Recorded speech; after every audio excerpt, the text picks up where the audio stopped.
on, but I can't fix it without closing the call and opening it up again, and I don't want to mess that up since we're in the last game of the night, so we're just going to go straight into the game. That is unfortunate, but we are loaded in. So, Jorisar, it has been a very, very long evening, and day, actually, I think it's fair to say. As the last game, shall we introduce one player each? Shall we do this very orderly and British? Let's do this, and of course, after you, good sir.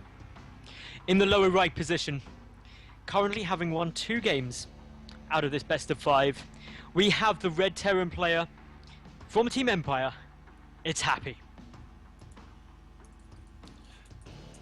And his opponent, spawning in the top left position, coming back from 2-1 down, but he needs to win this game. It's all or nothing now as we go into an ace match in this best of 5 series.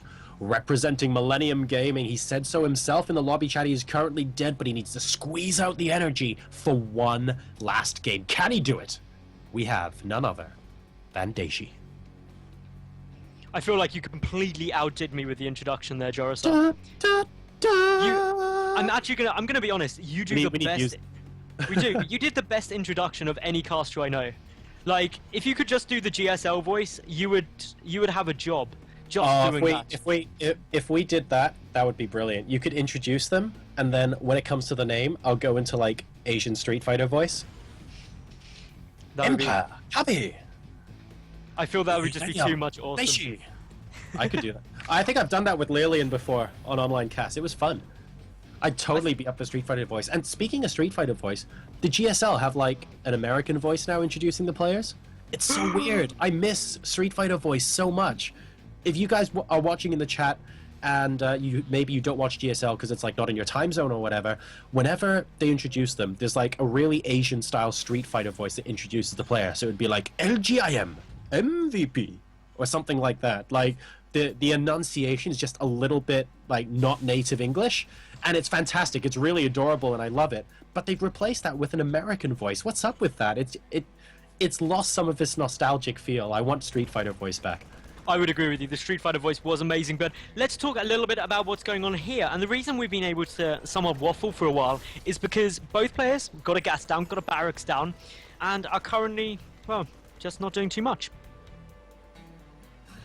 Yeah, definitely not a lot going on here as well. Oh, and it looks like we found the source of the problem with the webcams. Apparently, even Skype Premium has a limit of 10 hours. So unfortunately, because Baker is streaming it, for those who don't know, he's streaming it in a remote studio about 300 kilometers away. That's right, guys, kilometers. Welcome to World Units, Britain. I'm not that backward. Streaming it 300 kilometers away from where we are, and we're actually casting remotely right now. So we are relying on Skype Premium. We're not in a studio together. Only Baker is in the studio. And it looks like 10 hours is the limit. So we found it. We found it, and we were pushing through it right now. But you know who else is pushing through the 10-hour limit of playing? Well, it's Happy. He's moving forward. He's just taking a little look, seeing that, hey, there's no command center down. Both players are getting their command centers down, but Happy getting his at the natural, whereas Dayshi getting his in his main base. Clearly a little bit fearful of some kind of aggression. Whoever wins this, of course, wins 50 more euros than his opponent. Both have qualified for the lovely, the amazing WCS EU. I don't know if you know, does the person who gets through this get a better seed? I don't believe so, no. I think once you get through to WCS EU, the seeds are going to be redone randomly. I could be wrong. I don't know exactly how the challenge division is going to make out, but I've had no mention about better seeding for the winner of this game. So I am assuming that that doesn't matter and they're just playing for the money. But again, I'm not 100% certain, so don't quote me on that.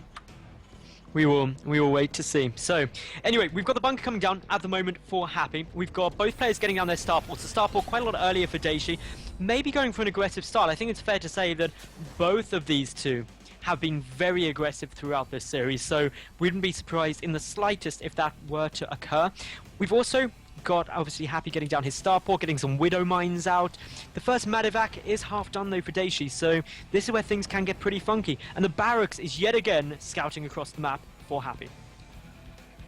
All right, so I think that's going to be a little bit of a relief to Dayshi, because he hasn't scouted at all yet, and he would be nice to know that it's not a complete all-in, and the barrack scouting, of course, tells him that it's quite likely to be mech play. So that's going to be really useful. Oh, snap. Oh, snap. Dear, oh dear, oh dear. I've got to the point where, like, that nearly actually, after casting for so long, that nearly actually got me to... Oh, the barracks is chasing it! This is hilarious. This is actually brilliant. You're not landing anywhere. He's gonna land next to it and produce a single marine. It's gonna happen. I don't think I've ever had to think about the balance of which building flies faster, but we do see Hellions actually doing a lot of damage here for Dayshi, killing a lot of SCVs. That's payback for blocking a command center landing if ever I saw it.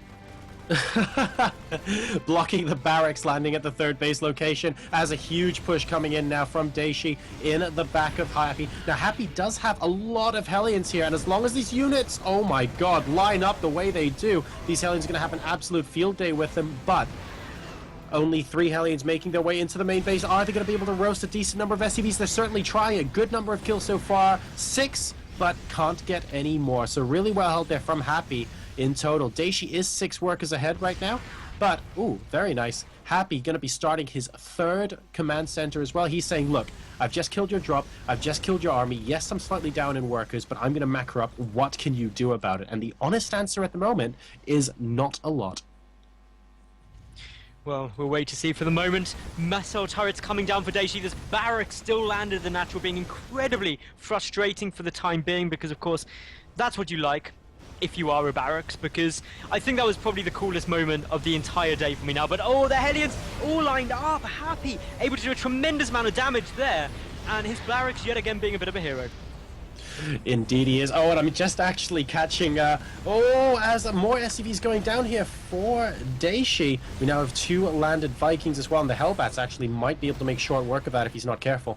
I just actually saw the chat responding to some. I should point out, by the way, when I was doing Street Fighter voice, yes, technically I'm Asian. That's why I can do it so well. It's not me being racist or anything. I just love that voice in the GSL. And wow, did you see that? 4 low hit point Hellions moving in and immediately getting taken out by 2 Hellbat blasts. So, guys, the dust is starting to clear a little bit now. We're finally going to get the command center landing back at the natural as the barracks goes down. So let's take stock of where we are. Metals, what's the worker and supply count looking like at this point? And is there really much between these players?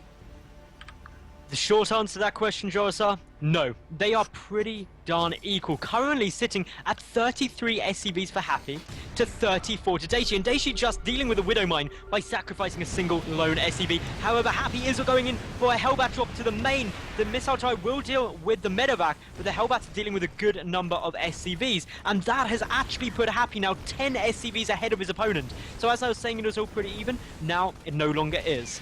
All right. I feel like Hellbat drop to the main is the new arrow to the knee. Because for some reason, when you said it like that, that's the first thing I thought of. But we've seen so many Hellbat drops to the main in this series so far, it wouldn't surprise me if that started catching on.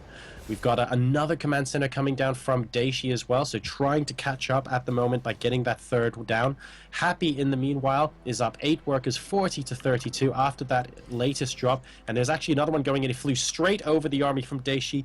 And, oh no, I don't think Dayshi noticed. 2 more Hellbats in the natural. Oh, and a good number of SCVs bunched up there. Currently, Ouch. Happy has killed 18 SCVs this game. But Dayshi, he's had enough of this. He's going for a bit of counter-aggression, a bit of Hellbat on Hellbat action. But a good lift and a good boost back means that the main is going to be the next target. Bro, do you even lift? And he definitely does there, and that actually earns him a healthy number of additional SCV kills, but Dayshi is going for it. He said, alright, sod this, I'm going straight for the throat here. We have a siege tank in the main here, and Happy pulling a lot of stuff to try and deal with this. SCV's coming out in front, a lot of Hellbats. He will be able to hold this off. So more mules being dropped. Again, Happy now ahead 41 workers to 31, but the supply in total is 77 to 48. Happy just doing a better job with his drops and his harassment in this game.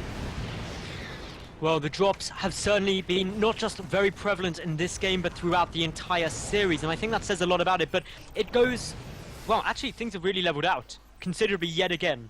Both players within 2 SCVs of each other. The army supply, is heavily favoring Happy though, and that's the problem for Dayshi, because a counter push could do a lot of damage. And as we see, that train of red starting to move its way across the map, and you have got to be just a little bit cautious about this, because Happy, he's got a sizable force, 5 tanks, 10 Hellbats, and 1 lone Marine.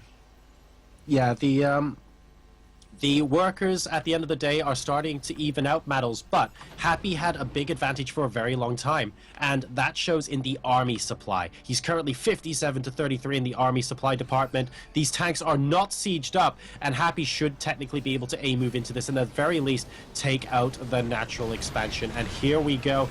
Are the Hellbats just going to move straight in and engage the tanks? Yes, they are.